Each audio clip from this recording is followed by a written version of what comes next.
नमस्कार दोस्तों, मैं जेपी डांडिया आप सभी का आपके अपने YouTube channel dandiya electrical study पर एक बार फिर से स्वागत करता हूं। दोस्तों, आज के इस वीडियो में देखेंगे कि 3 फेज इंडक्शन मोटर के जो मेन पार्ट्स होते हैं वो कौन कौन से होते हैं, कि जो मुख्य भाग होते हैं 3 फेज इंडक्शन जिसके द्वारा मोटर का निर्माण होता है या मोटर का कंस्ट्रक्शन होती है, मोटर की संरचना होती है। उस संरचना में कौन कौन से मुख्य भाग होते हैं कि जिनके बिना मोटर का अपने स्थापित नहीं कर सकते, मोटर की संरचना नहीं कर सकते। तो आज उन मुख्य भागों के बारे में देखेंगे। और ये मुख्य भाग इस 3 फेज इंडक्शन मोटर के नहीं हैं, सभी एसी मशीनों के ही होंगे। एसी मशीन सिंगल फेज की भी आ सकते हैं, एसी मशीन 3 फेज की भी हैं, एसी मशीन सिंक्रोनस मोटर आएगी, एसी मशीनों में अल्टरनेटर भी आता है। तो इन सब में जो स्टेटर की बात करेंगे, जो रोटर की बात करेंगे, सेम टू सेम लगभग समान ही होता है। और इसमें ये देखेंगे कि इन जो मुख्य भागों हैं इनका मुख्य कार्य क्या है और मुख्य वर्गीकरण क्या है, जिनके बिना अब मोटर की संरचना नहीं करके उसका निर्माण नहीं कर सकते और चला नहीं सकते।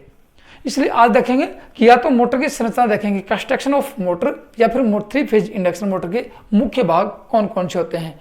और दोस्तों, इस मुख्य भागों की बात की जाए तो इस टॉपिक पर एक क्वेश्चन आप देखते हो कि किसी पेपर में आपको मिल जाएगा। चाहे अल्टरनेटर की बात करें तो मिल जाएगा, चाहे सिंक्रोनस मोटर की बात करें तो मिल जाएगा, फिर इंडक्शन मोटर की बात करें, इंडक्शन मोटर में 3 फेज मोटर की बात करें तो मिल जाएगा, या फिर सिंगल फेज मोटर की बात करें तो मिल जाएगा कि स्टेटर किसका बना होता है, स्लॉट कौन से कटे होते हैं, रोटर क्या होता है, किस प्रकार का रोटर होता है।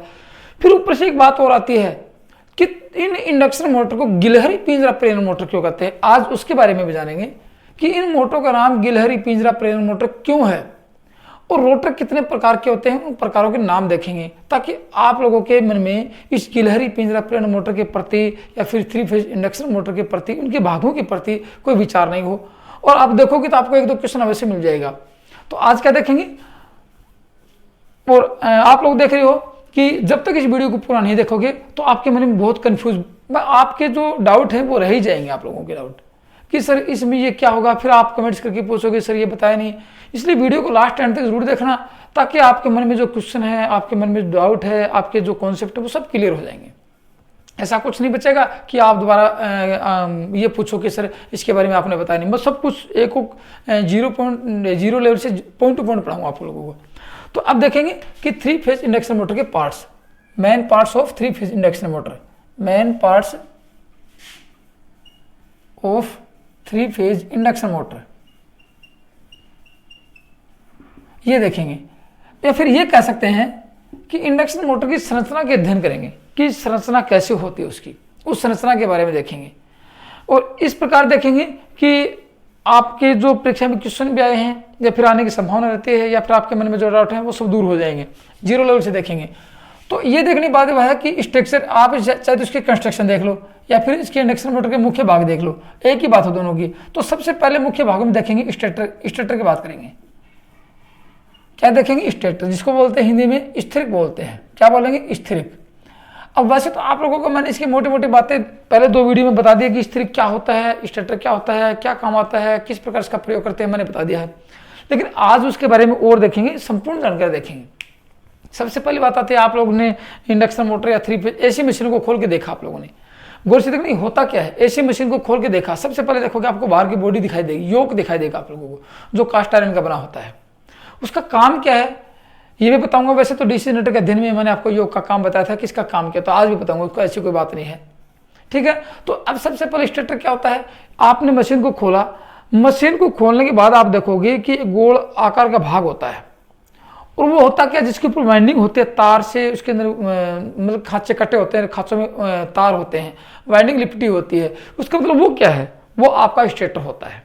क्या देखना, वो क्या है, आपका स्टेटर होता है, जिसके ऊपर आपने वाइंडिंग कर रखी है। एसी मशीन खोलोगे तब आपको दिखाई देगा, ठीक है ना। अल्टरनेटर में कुछ अलग होगा, क्योंकि अल्टरनेटर में रोटर पर भी वाइंडिंग होती है, लेकिन वहाँ स्लिपिंग होंगे, अलग भाग अलग होगा। लेकिन जहाँ से सप्लाई से संयोजित करेंगे, अपने एसी मोटर की बात करेंगे, चाहे सिंगल फेज मोटर की बात करो चाहे 3 फेज मोटर की बात करो, आपको वाइंडिंग दिखाई देगी। वाइंडिंग यहाँ पर भी होगी एसी मशीनों में, लेकिन वो कुछ अलग हो, जैसे वाउंड रोटर होगा वहाँ वाइंडिंग होगी 3 फेज की, वो बात अलग है। तो कह सकते हैं कि मोटर का स्थिर भाग होता है, नहीं घूमने वाला, ये कि घूमेगा नहीं। और जिस भाग को एसी मशीन में सप्लाई से संयोजित करते हैं वह स्टेटर कहलाता है। कौन से को, जिस भाग को सप्लाई से संयोजित करते हैं वह स्टेटर कहलाता है।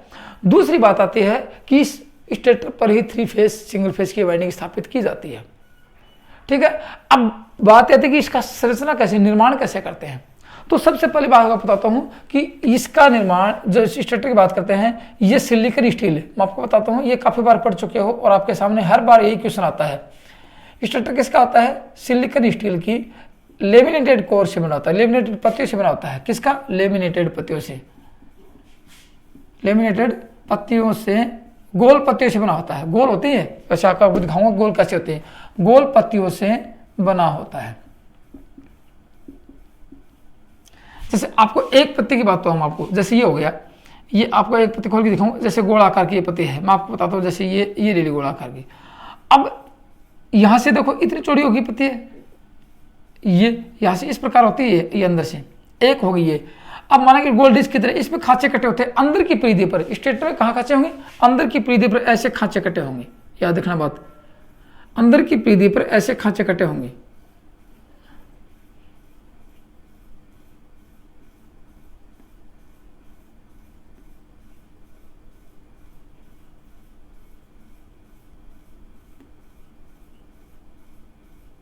ये होंगे अंदर की परिधि पर ऐसे। ये आपका स्टेटर के एक पत्ती दिखाई मैंने आपको। इस प्रकार माना कि ये कई पत्तियां जैसे डिस्क होगी, इस प्रकार की एक पत्ती ले ली, फिर एक इसकी बराबर में लगे, सेम टू सेम यही पत्ती आपको बताता हूँ। देखो कैसे, जैसे एक पत्ती ले ली, इसके बराबर में एक और लगा दी, एक से बराबर एक और लगा दी, और इस प्रकार इतना इसका, जैसे एक पत्ती रखी, इसके ऊपर दूसरी देखिए, तीसरी, इस प्रकार कई पत्तियां रखी, इतना मोटा भाग कर ले, लंबा भाग कर, गोल कैसा बेलनाकार भाग करेंगे। अब बेलनाकार भाग कर लेंगे तो क्या होगा? सबके स्लॉट आपस में मिल जाएंगे बिल्कुल आसान से, या फिर सब पत्तियों को एक साथ इकट्ठा करके और स्लॉट काट लेंगे अंदर की परिधि पर। स्लॉट काट लिए, इस स्लॉटों में क्या रखेंगे? वाइंडिंग रखेंगे। तो ये क्या होगा? स्टेटर हो गया ऐसा भाग। स्टेटर पर अंदर की परिधि पर जो स्लॉट कटे हैं, उन स्लॉटों में वाइंडिंग स्थापित की जाती है। अब इन पत्तियों की मोटाई क्या? सबसे पहली बात आती है, किसका होता है? ये सिलिकॉन स्टील की बनी होती है। किसका? Silicon steel. याद रखना मेरी बात, सिलिकॉन स्टील। अब आप लोग इतना पढ़ के आ चुके हो, ट्रांसफार्मर पढ़ा है, डीसी मशीन पढ़ी है, डीसी जनरेटर पढ़ा है, डीसी मोटर पढ़ी है। सिलिकॉन स्टील का प्रयोग क्यों करते हैं? आप लोगों ने अच्छी तरह देखा होगा सिलिकॉन स्टील का प्रयोग क्यों करते हैं। ऊपर से एक बात और भी आती है कि इसको लेमिनेटेड क्यों करते हैं। मैंने आपको लिखाया था कि सिलिकॉन स्टील की लेमिनेटेड पत्तियों से बना होता है। इसके बाद दो तथ्य आपके सामने आए हैं। एक तो होता है सिलिकॉन स्टील की क्यों बनी होती है, दूसरा लेमिनेटेड क्यों होते हैं। तो दोनों का एक ही मुख्य उदाहरण है। इन दोनों की बात की जाए तो आता है लौह हानियों को कम करने के लिए। लौह हानियों को कम करने के लिए इस स्टेटर में सिलिकॉन स्टील की पत्तियों का प्रयोग करते हैं। अब दोनों की बात की, लौह हानि आपको पता है कि हानियां पढ़ चुके हैं आप लोग। लौह हानियां कितनी होती हैं? दो प्रकार की होती हैं। एक भंवर धारा हानि होती है और दूसरी हिस्टेरिसिस हानि होती है।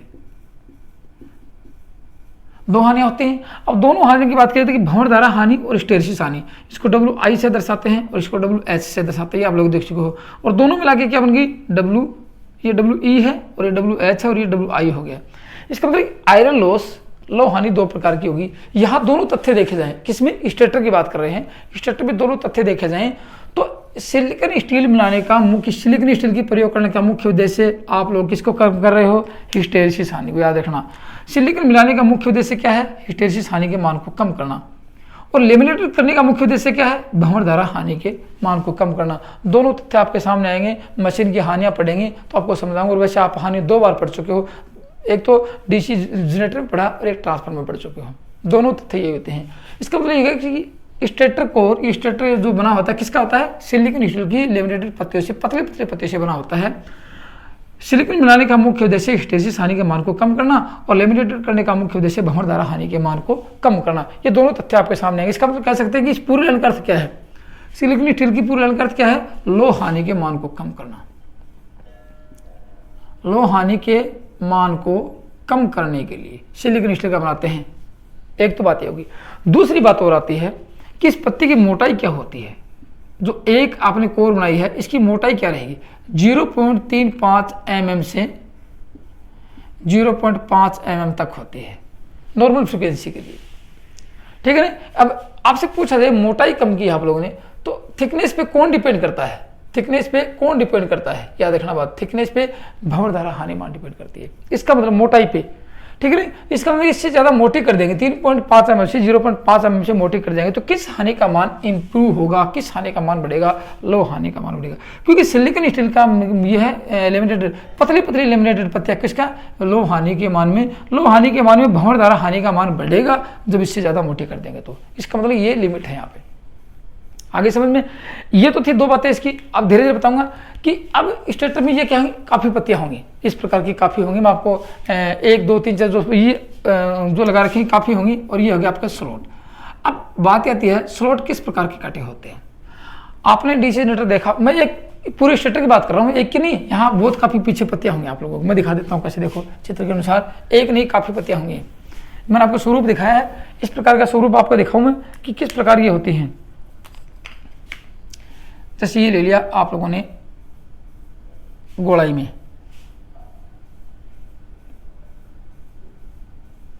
ये हो गया, और ये आपका अंदर का भाग हो गया, इस प्रकार गोल होता है। और यहां खांचे कटे होते हैं इसके ऊपर, कहां पे, यहां पे खांचे कटे होते हैं।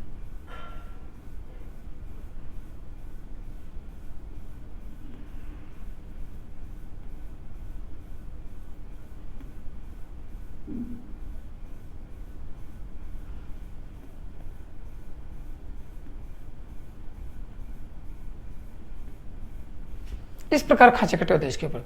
अब क्या होगा, ये पत्तियां एक से असंख्य पत्तियां होंगी, ऐसे 1 पत्ती 2 ऐसे गोलाई में होंगी सारी, ऐसे बहुत होंगे ऐसे।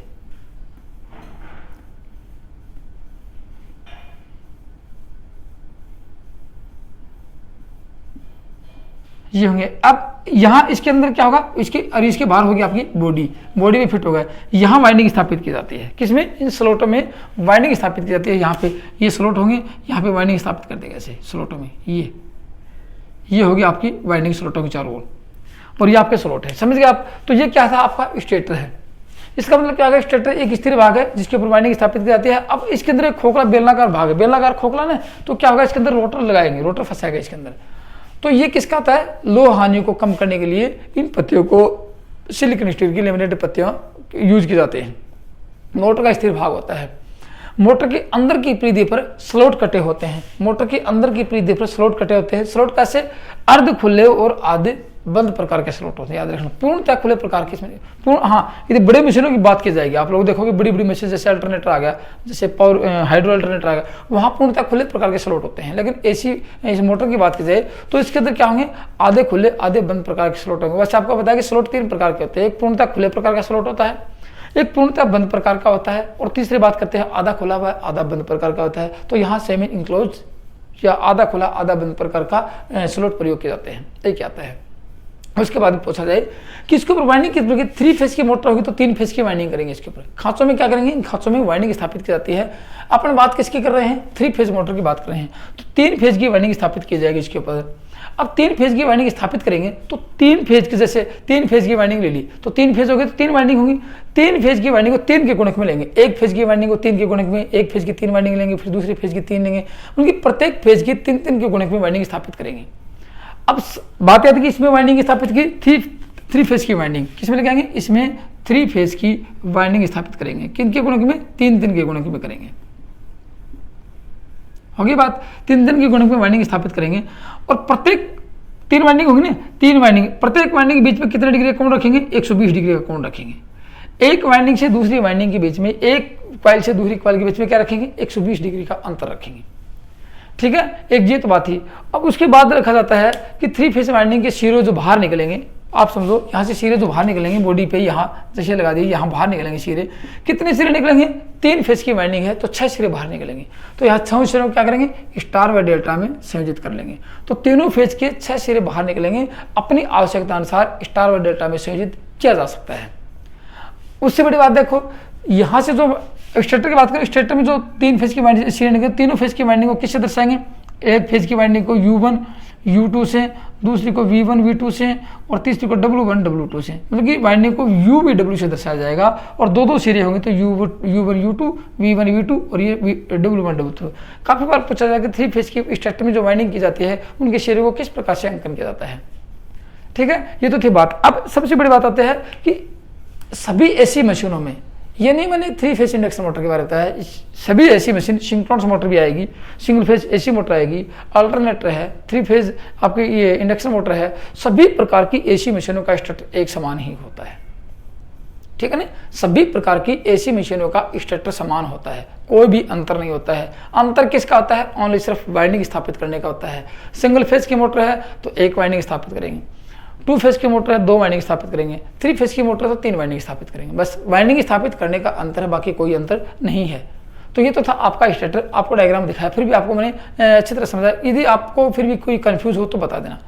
अब दूसरा भाग कौन सा पढ़ेंगे? दूसरा भाग पढ़ेंगे रोटर। याद रखना, दूसरा भाग देखेंगे रोटर, जिसको घूमने बोलते हैं।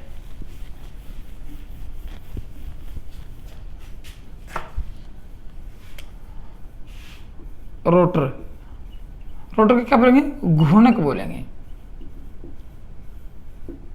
अब देखो एसी मशीनों की जब भी 3 फेज इंडक्शन मोटर की जब भी बात करेंगे तो 3 फेज इंडक्शन मोटर का संपूर्ण वर्गीकरण इस रोटर पे टिका हुआ होता है। रोटर के आधार पर इसका वर्गीकरण किया जाता है।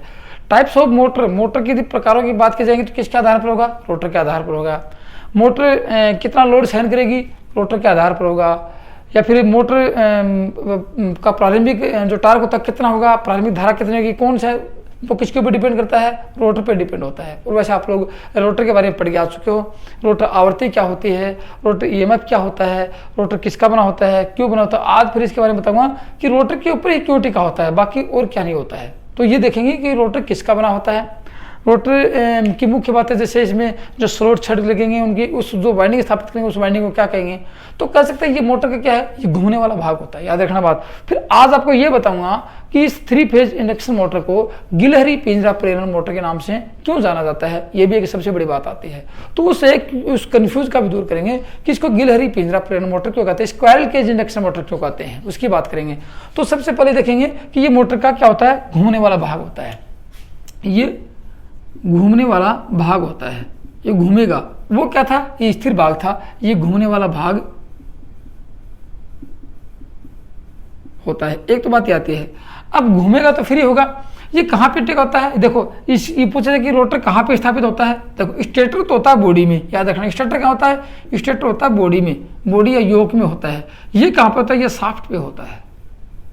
ये कहाँ पे? शाफ्ट होता है। शाफ्ट को हिंदी में ईसा कहते हैं, ईसा। शाफ्ट को हिंदी में क्या कहेंगे? ईसा कहेंगे। तो रोटर कहाँ पे स्थापित होता है? शाफ्ट में होता है। स्टेटर कहाँ पे स्थापित होता है? योक में होता है। ठीक है। अब इसमें अब पूछा जाए आपने इस स्टेटर को क्या किया? स्टेटर को आपने विद्युत सप्लाई से संयोजित किया, सप्लाई दी आप लोगों ने, लेकिन इसको सप्लाई से संयोजित नहीं करेंगे। इसको सप्लाई से संयोजित नहीं किया जाता है, मतलब विद्युत सप्लाई नहीं दी जाती है, सप्लाई से संयोजित नहीं किया जाता है। एक इसकी बड़ी सबसे बड़ी बात आती है। फिर आपको अब ये बताऊंगा कि इसको स्क्वायरल केज इंडक्शन मोटर क्यों कहते हैं, उसके भी देखेंगे। सप्लाई से संयोजित नहीं करेंगे तो फिर बात आती है कि इसको सप्लाई से संयोजित नहीं करेंगे तो फिर विद्युत इसके अंदर पैदा कैसे होगी, कैसे फ्लक्स उत्पन्न करेगा। ये तो आप लोग इसकी कार्य प्रणाली देखिए तो बता दी थी आप लोगों ने। अब बात आती है कि रोटर किसका बना होता है। ये किसका था? सिलिकॉन स्टील की लेमिनेटेड पत्तियों से बना होता है। तो ये भी सिलिकॉन स्टील की लेमिनेटेड पत्तियों से बना होता है। अब आपको अगर सर यहाँ सप्लाई देने की बात नहीं है, सप्लाई नहीं देंगे तो हानियों का मान क्यों कम करेंगे? क्योंकि इसमें हानियों का मान को कम करने के लिए, लो हानियों का मान को कम करने के लिए इसके सिलिकॉन स्टील का प्रयोग किया। तो इसको सप्लाई से संयोजित नहीं किया तो हानियां कहाँ से आ गई? बात आती है ना। तो क्या कहेंगे? ये रोटर भी सिलिकॉन स्टील की पतली पतली लेमिनेटेड पत्तियों से बना होता है, जैसे आप लोगों ने स्टेटर किया था। लेकिन क्या क्या स्टेटर की अंदर की परिधि पर आप लोगों ने स्लॉट काटे थे। स्टेटर के अंदर की परिधि पर स्लॉट काटे थे जिसमें 3 फेज की वाइंडिंग स्थापित की। लेकिन यहाँ क्या करेंगे? स्टेटर की इस रोटर के बाहर की परिधि पर स्लॉट काटेंगे। अंतर देखो दोनों में। स्टेटर के अंदर की परिधि पर स्लॉट थे, रोटर के बाहर की परिधि पर स्लॉट होंगे। वहां आधे खुले आधे बंद प्रकार के स्लॉट थे, यहाँ कैसे होंगे? यहाँ पूर्णतया बंद प्रकार के स्लॉट होंगे। याद रखना, यहाँ कैसे होंगे? पूर्णतया बंद प्रकार के स्लॉट होंगे, सिर्फ होल होगा एक जिसमें छत डाले जाएंगे और कुछ नहीं होने वाला है। ठीक है। तो क्या कह सकते हैं? ये रोटर किसका होता है? सिलिकॉन स्टील की पत्तियों से बना होता है। सिलिकॉन स्टील की लेमिनेटेड पतली पतली लेमिनेटेड पत्तियों से बना होता है। दोनों का एक ही मुख्य उद्देश्य है, इसका भी यही काम था और इसका भी यही काम है। क्यों करेंगे सिलिकॉन स्टील की पतली? देखो ये सिर्फ लो हानि के मान को कम करने के लिए, जो मैंने आपको इसको यहाँ पे समझा दिया गया है। ठीक है। लो हानि के मान को कम करने के लिए इसको सिलिकॉन स्टील की पतली पतली लेमिनेटेड पत्तियों का प्रयोग करेंगे। अब बात देखो, लो हानियां कब होंगी? जब वहां पे फ्लक्स उत्पन्न होगा, धारा चलेगी, फ्लक्स उत्पन्न होगा, फ्लक्स उत्पन्न नहीं होगा तो लो हानियां नहीं होंगी। अब बात आती है कि ये कैसा होता है। देखो ये कैसा था, ये बेलनाकार खोखला भाग था। ये कैसा था? बेलनाकार खोखला भाग था। ये भी बेलनाकार होता है। स्टेटर की साइज के अनुसार होता है। स्टेटर जितना लंबा होता है उतना ही लंबा रोटर होता है, ठीक है ना। स्टेटर जितना लंबा होगा उतना ही लंबा रोटर होगा। इसका मतलब ये भी क्या है? एक बेलनाकार भाग होता है। तो और दोनों में अंतर क्या था? इसकी बाहर की परिधि पर स्लॉट कटे होंगे जिसमें छड़ डाली जाएंगी। मैं आपको इसका डायग्राम बना के दिखाता हूँ। देखो कैसा होता है। ये एक पत्ती बताऊंगा, फिर आपको मैं उसका स्वरूप दिखाऊंगा आप लोगों को। यहाँ देखो, मान लीजिए कि आप लोगों ने ये एक गोल पत्ती ले ली, ऐसी ये ले ली। अब इसकी बाहर की परिधि पर स्लॉट यहाँ कटे होंगे, स्लॉट यहाँ स्लॉट होंगे, और अंदर से क्या होगा? खोखला होगा। आपको दिखाता हूँ, देखो सारी बातें। ये स्लॉट कटे होंगे यहाँ पे,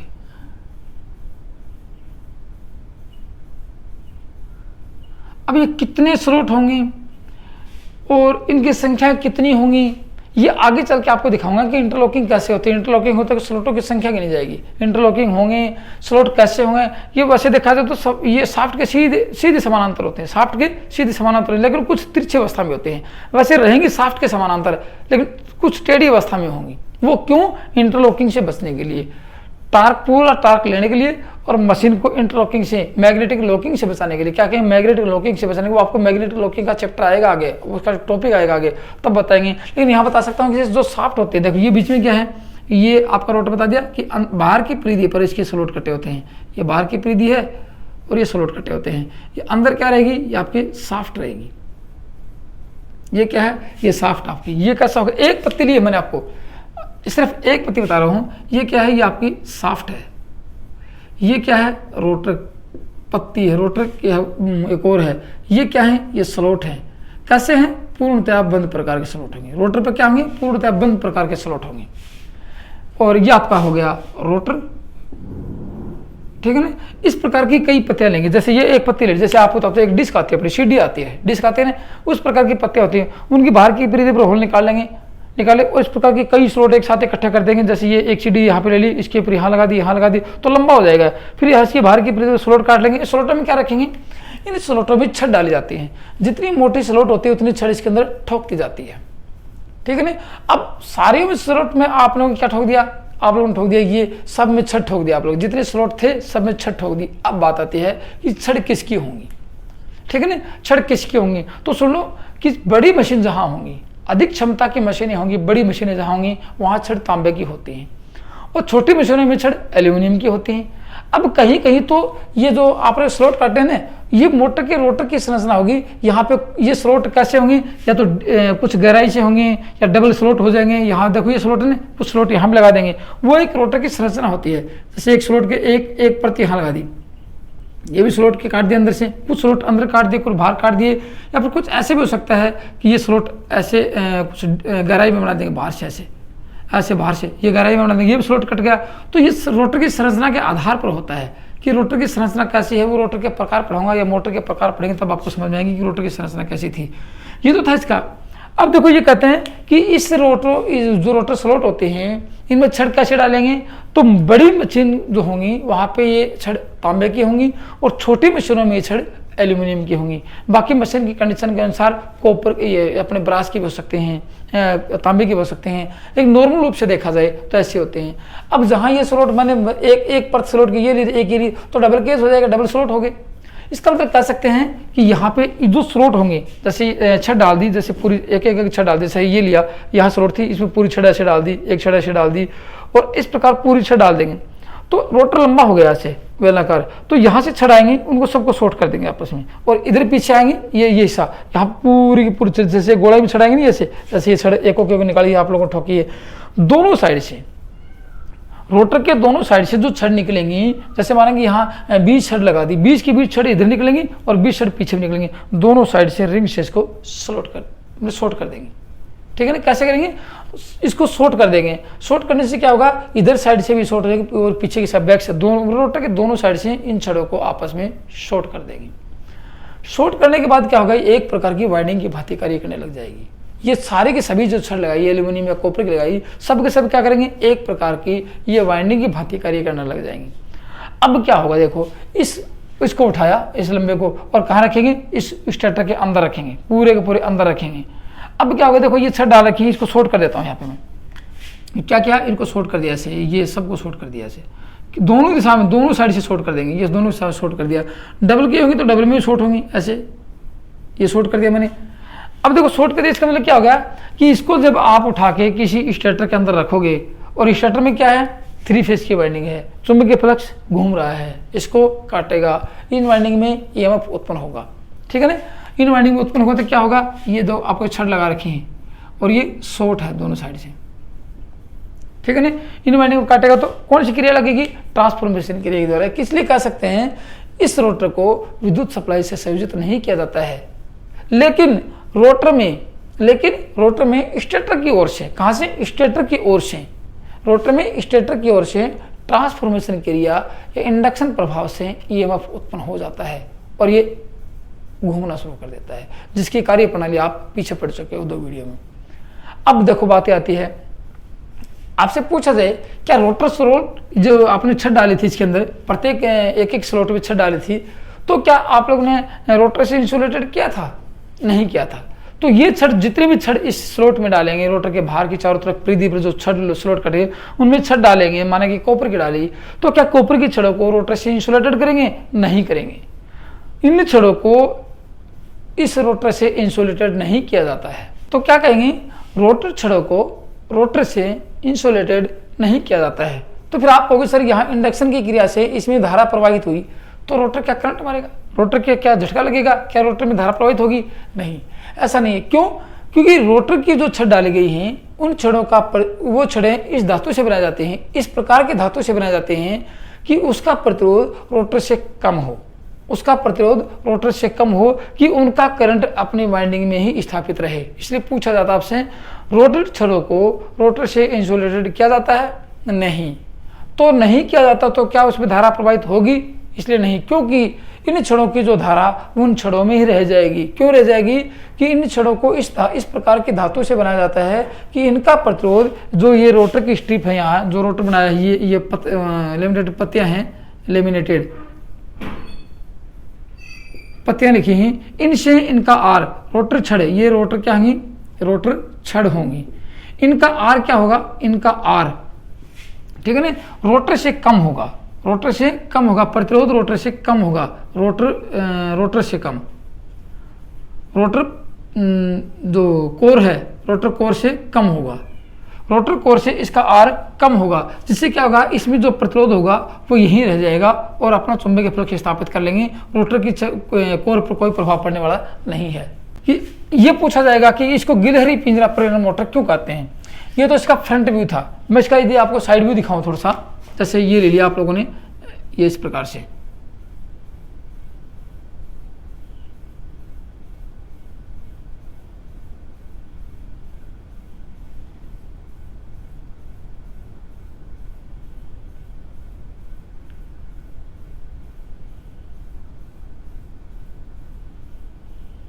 ये ले लिया यहाँ पे। देखो अब यहाँ पे क्या है, ये स्लॉट है, आप लोग देख रहे हो, ये क्या है, ये स्लॉट कटी है यहाँ पे, यहाँ पे ये क्या है, ये स्लॉट काट रखी है आप लोगों ने,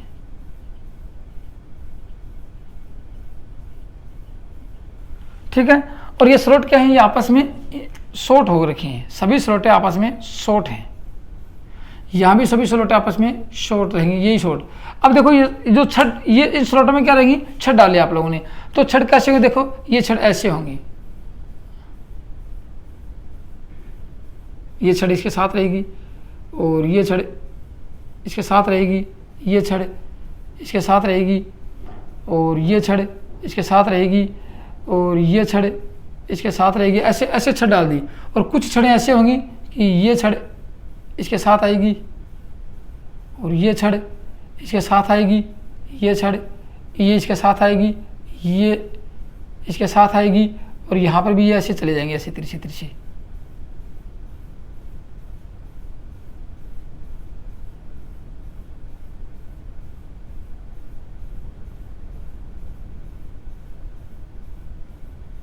इस प्रकार देखो, ठीक है ना। तो ये कैसा लग गया। अब आप लोग देखोगे कि यहाँ से क्या है, ये सेम टू सेम ऐसा ही है, क्यों लंबा था नहीं, ये इसके अंदर से जो पत्तियां थी, गौर से सुनना, इसके अंदर से जो पत्तियां थी, ये पत्ती जो पत्ती है स्लोट स्लोट रखे हैं, छड़ छड़ पत्तियां सारी निकाल दी मैंने। ऐसे मान लो कि स्टेटर जो रोटर की कोर है, उस रोटर की कोर को मैंने बाहर निकाल दिया, कुछ नहीं गया। तो आपके सामने क्या बचा, ये छड़ जो डाली है, ये छड़ छड़ अकेले दिखाई देंगे आपको, इस प्रकार का छड़ दिखाई देंगे, गोलाई रूप में ये छड़ दिखाई देंगी और दोनों साइड से शॉर्ट दिखाई देंगी। तो ये क्या हो गया, एक प्रकार का पिंजरा हो गया।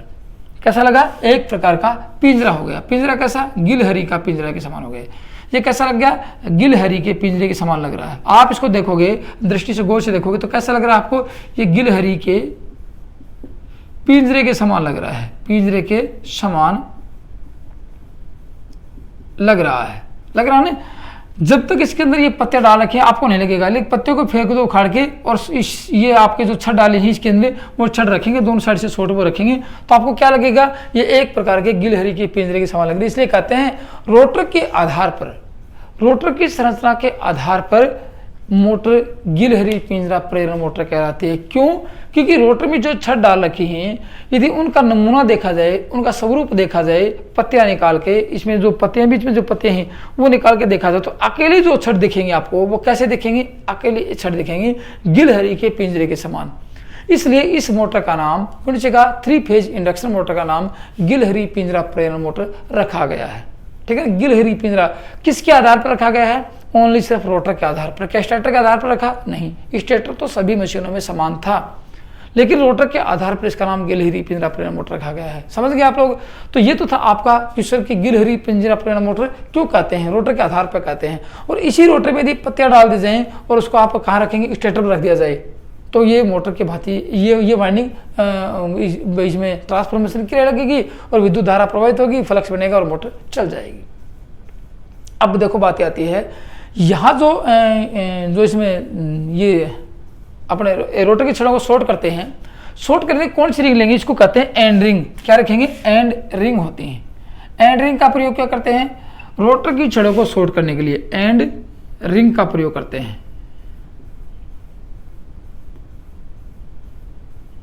कैसे करेंगे, या तो वेल्डिंग करेंगे, याद रखना, या तो सोल्डरिंग करेंगे, सोल्डरिंग या ब्रिंजिंग करेंगे, सोल्डरिंग करेंगे, या फिर कैसे करेंगे, ब्रिंजिंग करेंगे। सोल्डरिंग या ब्रिंजिंग से एंड रिंग के द्वारा इसको शॉर्ट कर दिया जाता है। कॉपर की रहेंगी तो एंड रिंग भी कॉपर की रहेंगी, और छड़ी यदि एल्यूमिनियम की हैं तो एंड रिंग भी एल्यूमिनियम की ही रहेंगी। ये तो थी बात इसकी।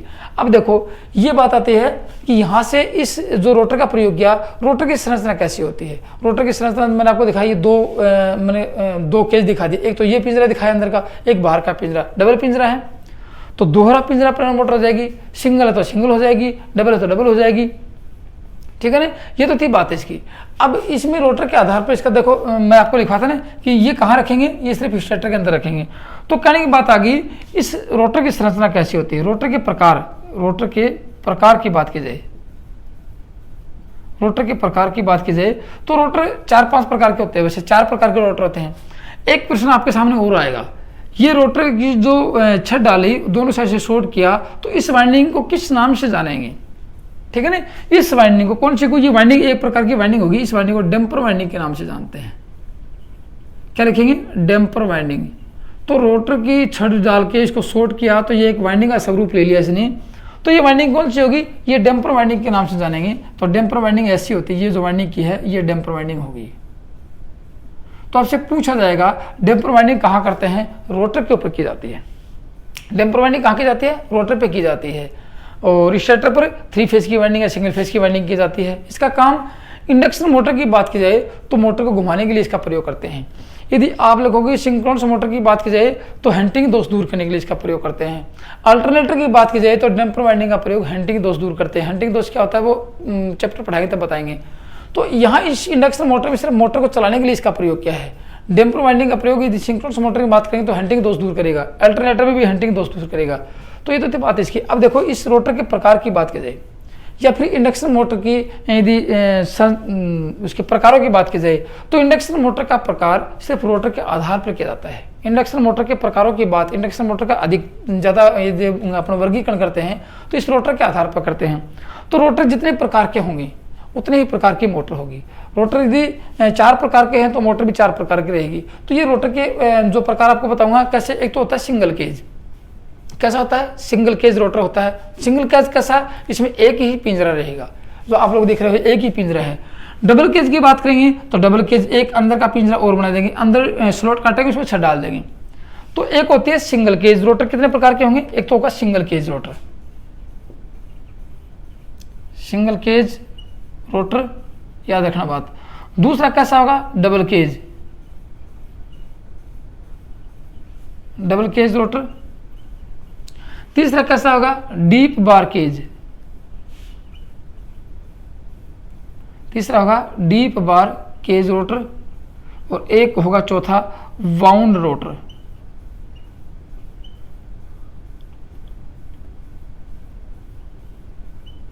चार रोटर होंगे आपके पास में। तो ये कह सकते हैं कि 3 फेज इंडक्शन मोटर 4 प्रकार की होती है। क्या कहेंगे? 3 फेज इंडक्शन मोटर 4 प्रकार की होती है, क्योंकि मोटर का वर्गीकरण रोटर के आधार पर किया जाता है। स्टेटर तो सबका समान होता है। तो इस 4 प्रकार के होंगे। तो एक होगी सिंगल केज इंडक्शन मोटर, एक होती है double cage 3 phase induction motor, और एक होती है deep bar cage induction motor, और एक होती है वाउंड इंडक्शन मोटर। इसको स्लिपिंग मोटर के नाम से भी जाना जाता है। किसको? इस वाउंड रोटर को, कुंडलित रोटर को स्लिपिंग मोटर के नाम से भी जाना जाता है। तो 3 तो मोटर ये, और चौथी। अब पढ़ेंगे मोटर के प्रकार की बात करेंगे तो 4 मोटरें अवश्य पढ़ेंगे, तब जाके अपने चैप्टर ये मोटर के प्रकारों की बात की जाती है। तो दोस्तों ये तो था आपका कैसे कि मोटर की संरचना कैसी होगी। अब कुछ बच गए। जैसे आप लोगों ने बॉडी को देखा, बाहर की बॉडी को, तो बाहर की बॉडी क्या होती है? यो क्या फ्रेम होती है? किसकी बनी होती है? वो होती है कास्ट आयरन की, या फिर कह सकते हैं कि फेरोमैग्नेटिक पदार्थ की बनी होती है। बॉडी किसकी होती है? फेरोमैग्नेटिक पदार्थ की बनी होती है। क्यों? क्योंकि फेरोमैग्नेटिक पदार्थ कम रिलेक्टेंस का चुंबकीय फ्लक्स को पथ प्रदान करता है। फेरोमैग्नेटिक पदार्थ चुंबकीय फ्लक्स को या चुंबकीय क्षेत्र को कम रिलेक्टेंस का पथ प्रदान करता है, इसलिए उसको फेरोमैग्नेटिक पदार्थ से प्रयोग किया जाता है। उसके बाद आते हैं 2 एंड प्लेट आते हैं। क्योंकि मुख्य भागों में क्या है कि 2 एंड प्लेट आएंगे, एक तो फ्रंट आएगी, एक रियर प्लेट आएगी। एक फ्रंट कवर और दूसरा रियर कवर। सामने वाला फ्रंट कवर होगा, पीछे का जो भाग होगा वो रियर कवर होगा। वो क्या होंगे? फ्रंट और रियर कवर पे शाफ्ट स्थापित होती है। शाफ्ट, उसमें क्या होंगे? बियरिंग होंगी, और बियरिंग में शाफ्ट स्थापित होगी, जिसके ऊपर रोटर लगा होगा और रोटर घूमेगा। तो मोटर को बंद करने के लिए और शाफ्ट को स्थापित करने के लिए, शाफ्ट को सहारा प्रदान करने के लिए फ्रंट व रियर कवर का प्रयोग किया जाता है। वो भी कास्ट आयरन के बने होते हैं, जो कि मोटर की पूरी संपूर्ण वर्गीकरण में अपना भाग लेते हैं, क्योंकि उनके बिना मोटर चलने वाले नहीं है। चाहे स्टार्टर लगा दो, चाहे रोटर लगा दो, क्योंकि फ्रंट और रियर कवर जब तक नहीं लगेंगे, जब तक उसमें बियरिंग नहीं लगेगा और शाफ्ट को स्थापित नहीं करेंगे, शाफ्ट को नहीं घुमाएंगे, वो दोनों भाग कौन से? फ्रंट और रियर, तब तक मोटर चलने वाली नहीं है। इसलिए कह सकते हैं कि मोटर के मुख्य भागों में ये 3 भाग हो गए। एक तो हो गया बॉडी, योक, फिर हो गया ऊपर से स्टेटर, और होगा रोटर, और रियर कवर बॉडी के भाग होते हैं दोनों। उसके बाद में आप देखोगे इसके ऊपर छोटा सा बोल्ट होता है, जिसको बोलते हैं आई बोल्ट। क्या होता है वो? आई बोल्ट। मोटर को उठाने के लिए, मोटर के वजन को उठाने के लिए इसको बोलते हैं आई बोल्ट, या आई हुक भी बोलते हैं, जिसमें मोटर को लिफ्टिंग करने के लिए इसका प्रयोग किया जाता है। तो दोस्तों ये तो थे मोटर की संरचना, कंस्ट्रक्शन ऑफ अपने 3 फेज इंडक्शन मोटर, या फिर main parts of 3 phase induction motor के थे। तो आज की वीडियो में सिर्फ इतना था। थैंक यू, धन्यवाद।